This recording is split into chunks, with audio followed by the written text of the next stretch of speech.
Chapter 14 consumer cooperatives. അതായത് cooperative movement originate ചെയ്യുന്നത് consumer cooperative movement എന്ന് പറഞ്ഞിട്ടാണ്.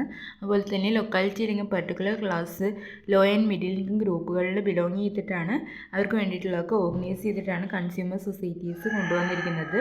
അതുപോലെ തന്നെ അവിടെ ഫെയർ പ്രൈസിൽ മെമ്പേഴ്സിന് ഇക്വിറ്റബിൾ ഡിസ്ട്രിബ്യൂഷനോട് കൂടി അറേഞ്ച് ചെയ്ത് അതിൻ്റെ ഫെയറബിൾ ടേംസിലായിരിക്കും പ്രൊഡക്ഷൻ ഒക്കെ ചെയ്ത് കൊടുക്കുന്നുണ്ടാവുക. അതുപോലെ തന്നെ ബൾക്കായിട്ട് ഗുഡ്സുകളൊക്കെ പ്രൊക്യൂർ ചെയ്യുന്ന സമയത്ത് കൺസ്യൂമേഴ്സ് അവർക്ക് വേണ്ടിയിട്ടുള്ള കാര്യങ്ങളൊക്കെ ഓർഗനൈസ് ചെയ്ത് കൊടുക്കുന്നുണ്ട്.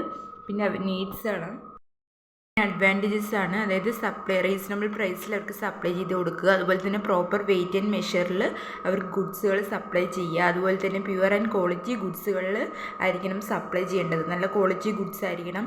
അതുപോലെ തന്നെ മെമ്പേഴ്സിന് ഓരോ പ്രൈസ് പോളിസി അവിടെ ഡിസൈഡ് ചെയ്ത് കൊടുക്കണം. പ്രൈസ് ലൈൻ അവിടെ ഹോൾഡ് ചെയ്തിരിക്കണം. അതുപോലെ തന്നെ സെൻറ്ററലി സ്പോൺസർ സ്കീമുണ്ട്. അതായത് ഫെയർ പ്രൈസിൽ കൺസ്യൂമേഴ്സിന് ഇക്വിറ്റബിൾ ഡിസ്ട്രിബ്യൂഷൻസ് ഒക്കെ എൻഷുർ ചെയ്ത് കൺസ്യൂമർ കോപ്പറേറ്റീവ്സിന് വേണ്ടിയിട്ടുള്ള ലാർജ് ആയിട്ടുള്ള നെറ്റ്വർക്കൊക്കെ ബിൽഡപ്പ് ചെയ്ത് കൊടുക്കുക എന്നുള്ളതാണ്. അതിൽ കുറച്ച് സ്കീമുകൾ വരുന്നുണ്ട്. Scheme for general public in urban area. അതായത് 50,000 എബവ് പോപ്പുലേഷൻ ആവുന്ന സമയത്ത് അത് സിറ്റീസ് ആൻഡ് ടൗൺസുകളിലൊക്കെ ആയിരിക്കും 200 ഹോൾസെയിൽ സ്റ്റോറുകളൊക്കെ ഉണ്ടാകും ഓർഗനൈസേഷനിൽ. അപ്പോൾ ഇതൊക്കെ എൻവിസേജ് ചെയ്ത് കൊടുക്കുക എന്നുള്ളതാണ് ഈ ഒരു സ്കീമിൽ പറയുന്നത്. അതുപോലെ തന്നെ അറ്റ്ലീസ്റ്റ് 100 മെമ്പേഴ്സ് ആയിരിക്കും ഇതിൽ പ്രൈമറി ആയിട്ട് ഉണ്ടാവുക. അതുപോലെ തന്നെ ഇതിൽ ഹോൾസെയിൽ സ്റ്റോർ ഉണ്ട്. അടുത്ത രണ്ടാമത്തെയാണ് സ്കീം ഫോർ ഇൻഡസ്ട്രിയൽ വർക്കർ.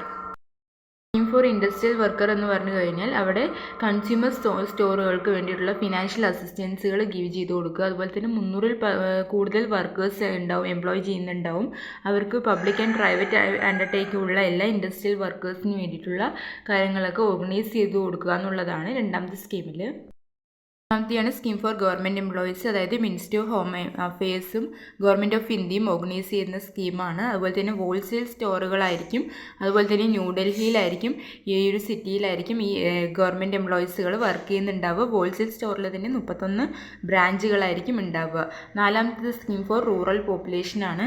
അതായത് ഒരു കൺസ്യൂമർ കോപ്പറേറ്റീവ്സിൻ്റെ ഒരു കമ്മിറ്റി റെക്കമെൻഡ് ചെയ്തിട്ടുള്ളതാണ്. അതുപോലെ തന്നെ റൂറൽ ഏരിയാസ് ഉള്ളവർക്ക് ഫുൾ ഫ്ലെഡ്ജഡ് ആയിട്ടുള്ള കൺസ്യൂമേഴ്സ് ഓർഗനൈസ് ചെയ്ത് കൊടുക്കുക. സൂപ്പർ മാർക്കറ്റ് ഒരു ഡിപ്പാർട്ട്മെൻറ്റ് സ്റ്റോറാണ്. അതായത് super market in department store എന്ന് പറയുന്നത് another land mark in history of consumer cooperative movement in ഇന്ത്യയിലെ അനദർ ലാൻഡ് മാർക്കാണ്. അതുപോലെ തന്നെ അവർക്ക് ഇമ്മീഡിയറ്റ് ആയിട്ടുള്ള ഇംപ്ലിമെൻറ്റേഷനൊക്കെ പ്രിപ്പയർ ചെയ്ത് കൊടുക്കുക. അങ്ങനെ ഒരു ആക്സിലേറ്റഡ് പ്രോഗ്രാമൊക്കെ കൺസ്യൂമേഴ്സിന് കണ്ടക്ട് ചെയ്ത് കൊടുക്കുക. തന്നെ റീസണബിൾ പ്രൈസിന് കൺസ്യൂമേഴ്സിൻ്റെ അവൻ്റെ ടേസ്റ്റ് ആൻഡ് പ്രിഫറൻസുകൾ അറിഞ്ഞിട്ട് അവർക്ക് എല്ലാ ടൈപ്സ് ഓഫ് ഗുഡ്സുകളും പ്രൊവൈഡ് ചെയ്ത് കൊടുക്കുക. അതാണ് സൂപ്പർ മാർക്കറ്റ് അല്ലെങ്കിൽ ഡിപ്പാർട്ട്മെൻറ്റ് സ്റ്റോർ എന്ന് പറഞ്ഞിട്ട്. അടുത്ത റൂറൽ കൺസ്യൂമർ സ്കീമാണ്. അതിൽ വരുന്ന കുറച്ച് പോയിൻറ്റ്സുകളുണ്ട്, അതൊക്കെ ഒന്ന് വായിച്ച് നോക്കിയാൽ മതി. Primary cooperative consumer store. അതായത് എല്ലാ കൺസ്യൂമർ സ്റ്റോർസിലും വെരി സ്മോൾ നമ്പേഴ്സ് ആയിട്ടായിരിക്കും സക്സസ്ഫുൾ കൺസ്യൂമേഴ്സ് ഉണ്ടായിരിക്കും. അതുപോലെ തന്നെ ഇവർ സെൻട്രലി സ്പോൺസർ സ്കീമുകളൊക്കെ ഇൻട്രൊഡക്ഷൻ ചെയ്ത് കൊടുക്കുന്നുണ്ട്.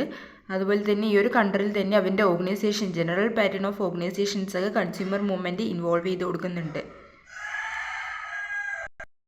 പിന്നെ ഇന്ത്യയിൽ കൺസ്യൂമർ സ്റ്റോറിൻ്റെ ഓർഗനൈസേഷൻ്റെ പാറ്റേൺ എന്ന് പറയുന്നത് യൂണിഫോമിറ്റി ഉണ്ടാവില്ല. അടുത്തത് consumer cooperative with special reference to Kerala. അതൊക്കെ ജസ്റ്റ് ഒന്ന് വായിച്ചാൽ മതി. അടുത്ത ഡിസ്ട്രിക്ട് ഹോൾസെയിൽ സ്റ്റോറാണ്. ഇത് സെറ്റപ്പ് അണ്ടർ ഈ സെൻട്രലി സ്പോൺസർ സ്കീമിൻ്റെ അണ്ടറിലായിരിക്കും. അതുപോലെ തന്നെ 3 പാറ്റേൺ ആണ്: യൂണിറ്ററി, ഫെഡറൽ ആൻഡ് മിക്സഡ്. അതിൻ്റെ ഒബ്ജക്ട്സ് വന്നിട്ട് കൺസ്യൂമർ ഗുഡ്സ് ഒക്കെ പർച്ചേസ് ചെയ്യാനായിട്ട് അറേഞ്ച് ചെയ്ത് കൊടുക്കുക, കൺസ്യൂമർ ഗുഡ്സിൻ്റെ മാനുഫാക്ചറിങ് സെറ്റപ്പ് ചെയ്ത് കൊടുക്കുക, അതുപോലെ തന്നെ ഡെവലപ്പ് ചെയ്യുക, അസിസ്റ്റ് ചെയ്യുക, അഫിലിയേറ്റഡ് സൊസൈറ്റീൻ്റെ വർക്കുകളൊക്കെ കോർഡിനേറ്റ് ചെയ്തുകൊണ്ട്, അതുപോലെ തന്നെ റീറ്റെയിൽ ഡിസ്ട്രിബ്യൂഷന് വേണ്ടിയുള്ള ബ്രാഞ്ചുകൾ ഓപ്പൺ ചെയ്ത് വെക്കുക എന്നുള്ളതാണ്. പിന്നെ അതിൽ വരുന്ന പോയിൻറ്റ്സുകളാണ് ലയബിലിറ്റി ലിമിറ്റഡ് ആയിരിക്കും, അതൊക്കെ ഒന്ന് നോക്കി വെച്ചാൽ മതി. അടുത്തത് കൺസ്യൂമർ ഫെഡ്. അതായത് കേരള സ്റ്റേറ്റ് കോപ്പറേറ്റീവ് കൺസ്യൂമർ ഫെഡറേഷനാണ്. ഓർഗനൈസ് ചെയ്യുന്നത് 1965-ലാണ്. അതുപോലെ തന്നെ ഇത് district wholesale store in the സ്റ്റേറ്റിലെ ഫെഡറേഷനാണ്. ആപ്പറ്റ് സൊസൈറ്റി ഓഫ് കൺസ്യൂമർ സ്റ്റോറാണ്. അപ്പോൾ ഇതിൻ്റെ വർഷമൊക്കെ ഒന്ന് നോക്കി വയ്ക്കുക.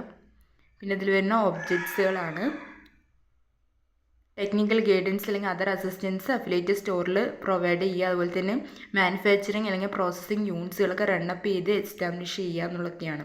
അതുപോലെ തന്നെ പ്രോപ്പർ സ്റ്റോറേജ്, പാക്കിംഗ്, ഗ്രേഡിംഗ് ഒക്കെ അറേഞ്ച്മെൻറ്റ് ചെയ്ത് കൊടുക്കുക.